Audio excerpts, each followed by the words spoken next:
પકરો મુજવું કરી સુખનિધિ સહજાનંદ ગુણ તમારા ગાવવા બુદ્ધિ આપજો સુખકંદ ગુણ તમારા ગાવવા બુદ્ધિ આપજો સુખકંદ. શ્રી સ્વામિનારાયણ ભગવાન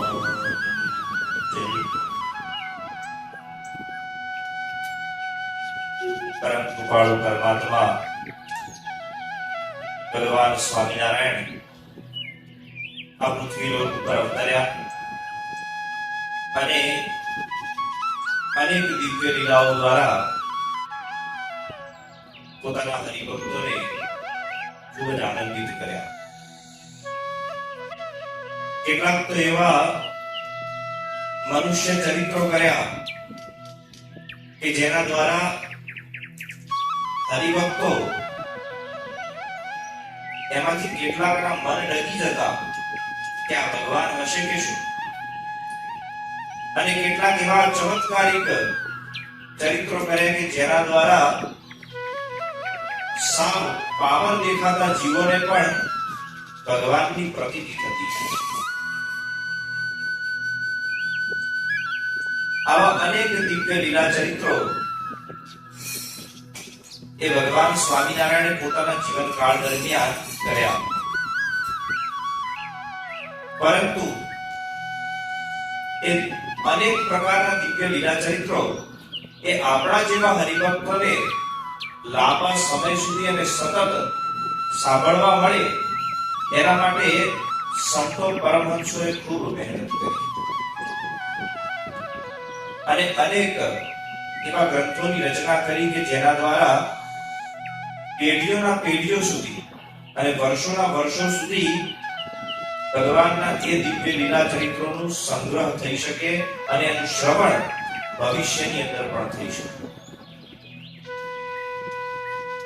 એમાંનો એક ગ્રંથ એટલે સત્સંગી જીવન, જેને ભગવાન સ્વામિનારાયણે ઘણા બધા અનેક શાસ્ત્રોનો સારરૂપ અને દરેક શાસ્ત્રોના શિરોમણિ સમાન ગણાવ્યું. શિરોમણિ એટલે શું? તો નાગ હોય નાગ અને એના માથા ઉપર મણિ મૂકેલો હોય તો એને શિર ઉપર મૂકવામાં આવેલો મણિ એટલે આખું શરીર એ કેટલું નીચે છે અને એનાથી સર્વશ્રેષ્ઠ અને સૌથી ઉપર ક્યાં છે? શું વસ્તુ છે? તો મણિ છે. એવી રીતે અનેક બધા જે શાસ્ત્રો રચાયા એ બધાની અંદર મણિ સમાન, શિરોમણિ સમાન એવા ગ્રંથ એટલે સત્સંગી જીવન, જેની અંદર 319 અધ્યાય તથા 17,627 શ્લોકો દ્વારા ગ્રથિત થયેલો ગ્રંથ છે. શતાનંદ સ્વામી વિરચિત આ ગ્રંથ ભગવાન સ્વામિનારાયણે પોતે પ્રમાણિત કર્યો છે, પ્રમાણભૂત કર્યો છે. ભગવાન સ્વામિનારાયણના જન્મથી લઈ છેક તેમના અક્ષરધામ ગમન સુધીની તમામ લીલાઓ એ આની અંદર સંગ્રહિત કરવામાં આવી છે અને જેનું આપણે ચાતુર્માસ દરમિયાન શ્રવણ કરીશું અને ખૂબ જ આનંદ આવશે. પણ એ પૂર્વે થોડીક વાત કરીએ શતાનંદ સ્વામી વિશે. શતાનંદ સ્વામી તેઓનો જન્મ મિથિલાની અંદર થયો હતો અને તેઓના પિતાનું નામ વિષ્ણુદત્ત હતું. બાળપણથી જ તેઓને ભગવાનની અંદર ભક્તિનો ખૂબ જ રસ હતો. સાથે સાથે વૈરાગ્યપણું પણ તેમનું ખૂબ જ હતું. શતાનંદ સ્વામી તીર્થોની યાત્રા કરતા કરતા બદ્રિકાશ્રમ ધામ જાય છે. ત્યાં પણ જઈ તેઓ ઘણું તપ કરે છે અને એમ વિભિન્ન તીર્થોની અંદર વિચરણ કરતા કરતા કોઈક સમયે દબાણની અંદર આવી પહોંચે છે. દબાણની અંદર એ જ સમયે ભગવાન સ્વામિનારાયણ દ્વારા આયોજિત વિશાળ યજ્ઞ ચાલી રહ્યો હોય છે. શતાનંદ સ્વામીને તે વખતે જ ભગવાનની અંદર ભગવાનપણાની પ્રતીતિ થાય છે. એમને વિશ્વાસ થઈ જાય છે કે ભગવાન આ જ છે. એમની મૂર્તિ નિરીક્ષા કરે છે, ભગવાનના દર્શન કરી અત્યંત આનંદિત થાય છે. અને સભા મધ્યે બેઠા એવા આ શતાનંદ સ્વામી, જેમને હજુ દીક્ષા નથી આપવામાં આવી કે હજુ તેઓ સત્સંગી નથી બન્યા, માત્ર ભગવાનના દર્શન કરી અને સુખ પ્રાપ્ત કરી રહ્યા છે, એવા શતાનંદ સ્વામીને તત્ક્ષણ સમાધિ થાય છે. અને સમાધિની અંદર તેઓને અક્ષરધામમાં રહેલા મુક્તો, અનંત કોટી મુક્તો અને તે મધ્યે બેઠા એવા ભગવાન શ્રી હરિના દર્શન થાય છે. આ સગળું જોઈ તેઓ ખૂબ આહલાદિત થયા. સમાધિમાંથી જાગૃત થયા એટલે તરત ભગવાનના ચરણની અંદર પડે છે. પ્રભુ, તમે મને દાસ બનાવો, મારે તમારો દાસ પણ સ્વીકાર કરવું છે. હવે મારે સંસારની અંદર રહીને કોઈ કામ નથી. ભગવાન સ્વામિનારાયણ પણ આ મુક્તરાજને જાણે પહેલેથી જ ઓળખતા હોય, કારણ કે આ ગ્રંથની અંદર જ વાત આવશે આગળ કે શતાનંદ સ્વામી એ મૈત્રેય ઋષિનો અવતાર હતા. બદ્રિકાશ્રમ ધામની અંદર જ્યારે જે કહેવાય કે અનેક ઋષિ મુનિઓ ત્યાં ભેગા થયા હતા, એમની મોટી સભા ભરાઈને બેઠી હતી. અને એમાં નરનારાયણ દેવ પણ હતા, ધર્મ ભક્તિ પણ હતા. અને દુર્વાસા મુનિએ બધાને શ્રાપ આપ્યો. તે શ્રાપની અંદર રહેલા અનેક બધા જે ઋષિ મુનિઓ હતા એમને અહીંયા પૃથ્વી ઉપર જન્મ ધારણ કરવો પડ્યો. એટલે એમાંના એક આ મૈત્રેય ઋષિ પણ હતા. એમનો અવતાર એટલે આ શતાનંદ સ્વામી. ભગવાન સ્વામિનારાયણે એમને દીક્ષા આપી અને દીક્ષા પછી શતાનંદ સ્વામી એવું શુભ નામ ધારણ કર્યું. ભગવાન સ્વામિનારાયણ તેમને શતાનંદ સ્વામી ઉપરાંત સંતદાસજી એવા નામથી પણ બોલાવતા. એવા શતાનંદ સ્વામી હતા. શતાનંદ સ્વામી તેમણે ઘણા બધા ગ્રંથોની રચના કરી. પોતાના જીવનકાળ દરમિયાન ભગવાનની ખૂબ સેવા કરી. તેઓ સિદ્ધ પણ ખૂબ જ હતા. એક વખતના સમયમાં ભગવાન સ્વામિનારાયણની સાથે શતાનંદ સ્વામી એ વિવિધ પ્રાંતની અંદર વિચરણ કરતા કરતા કચ્છ પ્રદેશમાં ગયા. કચ્છની અંદર ભગવાન સ્વામિનારાયણનો ખૂબ જ સત્સંગ ગામો ગામ વ્યાપેલો હતો. કચ્છ પ્રાંતનું જ એક ગામ એટલે તેરા નામનું ગામ. આ તેરા ગામની અંદર ભગવાન સ્વામિનારાયણ પોતાનો સમસ્ત સત્સંગ સમાજ લઈ અને ત્યાં પધાર્યા છે. તેરા ગામના ઘણા બધા હરિભક્તો, એ ઉપરાંત આસપાસના નજીકના ગામોના હરિભક્તો પણ અહીંયા શ્રીજી મહારાજના દર્શન કરવા માટે આવે છે. કોઈ હરિભક્તને ત્યાં સુંદર મજાની સભા ભરાઈને બેઠી છે. શ્રીજી મહારાજ ત્યાં કથા વાર્તા દ્વારા હરિભક્તોને લાભાન્વિત કરી રહ્યા છે. અનેક સંતો, પાર્ષદો, પાળા ઇત્યાદિ પણ ત્યાં ઉપસ્થિત છે.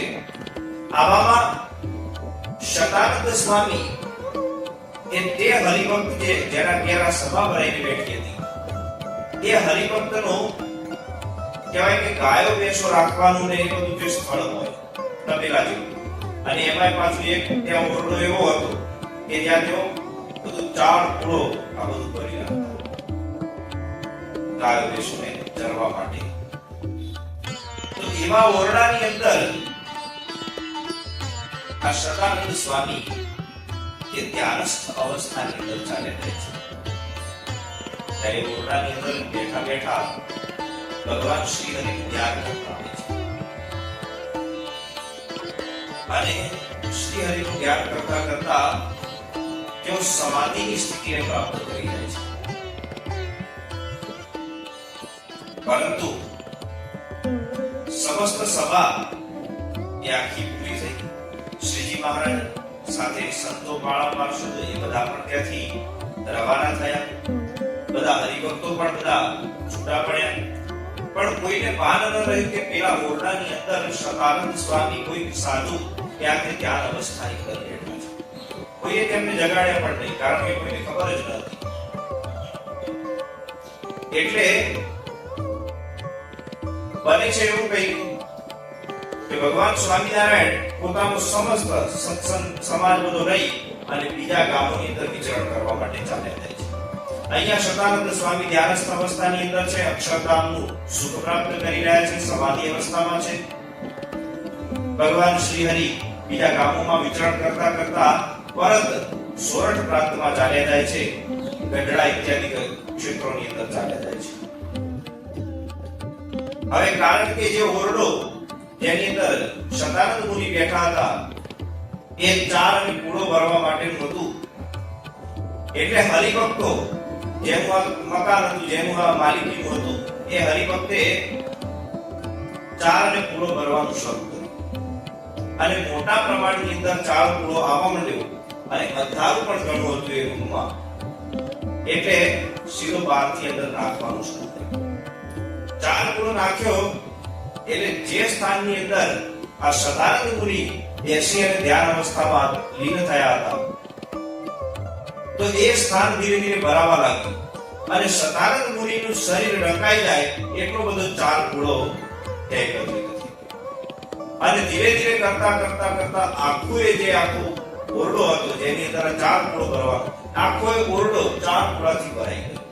પણ કોઈને બિલકુલ એવી ખ્યાલ ના આવે કે આની અંદર કોઈ સાધુએ બેસી અને ધ્યાન કરે છે, ભગવાન શ્રી હરિને ધ્યાન કરી રહ્યા છે, એવું બિલકુલ કોઈને ખ્યાલ ના આવે.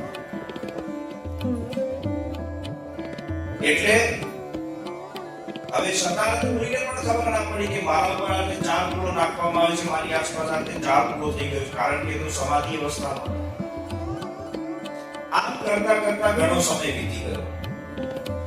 6 મહિના પછી શ્રીજી મહારાજ વિચરણ કરતા કરતા ફરીથી આ તેરા ગામની અંદર આવ્યા અને ફરીથી એવી મોટી સભા થઈ. શ્રીજી મહારાજે સભા કરી, બધા હરિભક્તો અને હરિભક્તો બધા ત્યાં સત્સંગનો લાભ પ્રાપ્ત કરવા માટે આવ્યા. બધા ભેગા થઈ શ્રીજી મહારાજને વિનંતી કરી કે પ્રભુ, અમે તમારી ભક્તિ કરીએ છીએ, તમારા દાસ છીએ, તમારું મનમાં સ્મરણ કરીએ છીએ, બધી વાત સાચી છે, પરંતુ પ્રભુ અમને સત્સંગ સતત પ્રાપ્ત નથી થતો.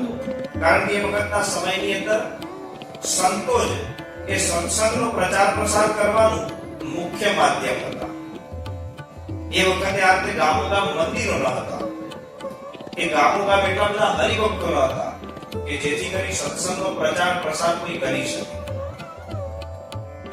એ વખતે સંતો જ આપણે ગામોગામ વિચરણ કરી અને સત્સંગનો પ્રચાર પ્રસાર કરતા, કથા વાર્તા સંભળાવતા. એટલે બધા હરિભક્તોએ ભેગા થઈ શ્રીજી મહારાજને વિનંતી કરી કે પ્રભુ, તમે અમારા ઉપર થોડીક દયા કરો અને કોઈક સંત મંડળ એ અમારે ત્યાં મૂકો, કોઈક સારા સાધુને અમારે ત્યાં મૂકો તો અમને સત્સંગ કરાવ્યા કરે. શ્રીજી મહારાજ કહે છે, કેવી વાત કરો છો હરિભક્તો, અમે તો તમારે ત્યાં ક્યારના સાધુ મૂકી રાખ્યા છે. હરિભક્તોને આશ્ચર્ય થયું કે શ્રીજી મહારાજ કેવી વાત કરે છે, આપણે ત્યાં કોઈ સાધુ આવ્યા નથી. શ્રીજી મહારાજ છેલ્લી વખત આપણને મળીને ગયા ત્યારબાદ કોઈ સાધુ આપણને આ ગામમાં જોવા મળ્યા નથી અને ભગવાન આપણને કહે છે કે ભાઈ ત્યારના સાધુ મૂકી રાખ્યા છે, એટલે આ કેવી વાત થઈ. એટલે હરિભક્તોએ પૂછ્યું કે પ્રભુ, તમે આ કેવી વાત કરો છો, તમે કોઈ સાધુને મોકલ્યા છે? શ્રીજી મહારાજ કે હા, તો અમે કોઈ સાધુને મળ્યા નથી. તમે કોઈને મોકલ્યા હોય તો અહીંયા અમારા ગામ સુધી આવ્યા નથી, એ કદાચ બીજા કોઈ ગામ ચાલ્યા ગયા છે. અરે ના ના, શું વાત કરો છો, જ્યારના અમે છેલ્લી વાર અહીંયા આવ્યા હતા ત્યારથી અમે સાધુને અહીંયા મૂકીને ગયા છીએ અને ત્યારના અહીંયા છે, તો તમને કઈ લાભ પ્રાપ્ત નથી થયો? ના પ્રભુ, અમારે તો સાધુ આવે તો લાભ પ્રાપ્ત થાય. અચ્છા, ચલો તો કે છે શ્રીજી મહારાજે બધા હરિભક્તોનો સંત અને સંત મંડળ બધું લઈ અને કહે છે ચાલો કે પેલા ઓરડાની અંદર જઈએ, તમારું ત્યાં ચાર કૂડો ભરવાનો ઓરડો છે એની અંદર આપણે બધા જઈએ. એટલે બધા આશ્ચર્યપૂર્વક રીતે બધા ત્યાં ગયા કે છે ચાર કૂડો બધો ખાલી કરાવો. ખાલી કરાયો અને સામે સામે બેઠેલા જોયા. બધા ડકાઈ ગયા કે આ શું? આ કેવું આશ્ચર્ય! શ્રીજી મહારાજે ત્યાં બધો ઉકાળ કર્યો વાતનો કે આ સદાનંદ સ્વામી અમારી સમાધિની અંદર લીન થયા છે અને અક્ષરધામની અંદર અમારું સુખ નિરંતર 6 મહિનાથી પ્રાપ્ત કરી રહ્યા છે. અને ત્યારે એ તેરા ગામના બધા હરિભક્તોને આશ્ચર્ય થયું કે છે, પ્રભુ આજ સુધી અમે 1 દિવસની સમાધિ જોઈ, 2 દિવસ, 4 દિવસ, 5 દિવસ, 7 દિવસની સમાધિ જોઈ, પણ 6 મહિના સુધી સમાધિ કરે એવો પુરુષ આજ પહેલી વાર તમારે દ્વારા અમને જોવા મળ્યો છે. આવું શ્રીજી મહારાજે એક કૌતુક કરી બતાવેલું. અને આવા સમાધિનિષ્ઠ અને એક પ્રકારે કહેવાય કે મહાન એવા સંત વિભૂતિ હતા સદાનંદ સ્વામી. એમને સત્સંગની અંદર સાહિત્યની ખૂબ સેવા કરી. તેઓએ કહેવાય કે હરિવાક્ય સુધા સિંધુ, શિક્ષાપત્રીનું ભાષ્ય પણ એ સદાનંદ સ્વામીએ લખ્યું. જનમંગલ નામાવલી આપણે જેને કહીએ છીએ એ પણ સદાનંદ સ્વામીએ રચેલી છે. અને શ્રી વાસુદેવ વિમલામૃતધામ વાસન ઇત્યાદિ જે સ્તોત્ર છે એની રચના કરનાર પણ આ સદાનંદ સ્વામી છે. સંવત 1885 ના આસો અને તેરસના દિવસે સદાનંદ સ્વામીએ આ શ્રી વાસુદેવ વિમલામૃતધામ વાસન એ સ્તોત્ર શ્રીજી મહારાજને સંભળાવ્યું. એટલે શ્રીજી મહારાજ ખૂબ રાજી થયા, ખૂબ રાજી થયા અને ખૂબ પ્રસન્ન થઈ અને સદાનંદ સ્વામીને કીધું કે સદાનંદ, તમે તો ખૂબ સુંદર સ્તોત્રની રચના કરી છે અને તમે ખૂબ સુંદર આમાં વાત કરી છે. અમારા તમામ ગુણોનું વર્ણન સંક્ષિપ્તની અંદર તમે આખું કહી બતાવ્યું છે. અમે બહુ પ્રસન્ન થયા છીએ, તમારા ઉપર બહુ રાજી થયા છીએ.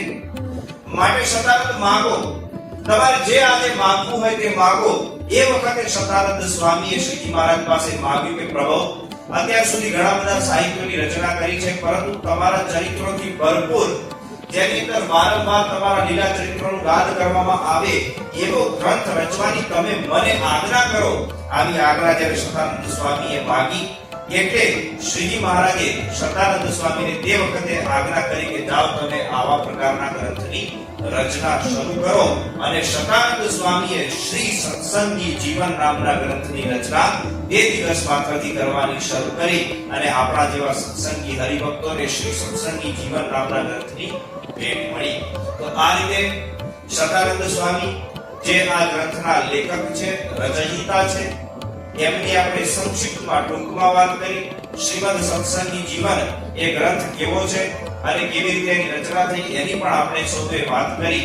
અને ટૂંકમાં કહીએ તો આ ગ્રંથ એટલો બધો કહેવાય કે પુણ્યશાળી છે અને જેના દ્વારા જેનું વાંચન કરવાથી, જેનું શ્રવણ કરવાથી આપણા સૌના કાનના પાપ પડી જાય એવા પ્રકારનો આ ગ્રંથ છે. એને આપણે સૌ હવે સાંભળવા જઈ રહ્યા છે. તો આ સંક્ષિપ્તની અંદર વાત કરી. હવે સૌ આપણે આવતીકાલે ફરીથી જ્યારે ભેગા મળીશું ત્યારે અહીંથી આગળ વાત કરીશું. શ્રી સ્વામિનારાયણ ભગવાનની જય. સ્વામિનારાયણ નારાયણ નારાયણ, સ્વામિનારાયણ નારાયણ નારાયણ, સ્વામિનારાયણ નારાયણ નારાયણ, સ્વામિનારાયણ નારાયણ નારાયણ, સ્વામિનારાયણ સ્વામિનારાયણ, સ્વામિનારાયણ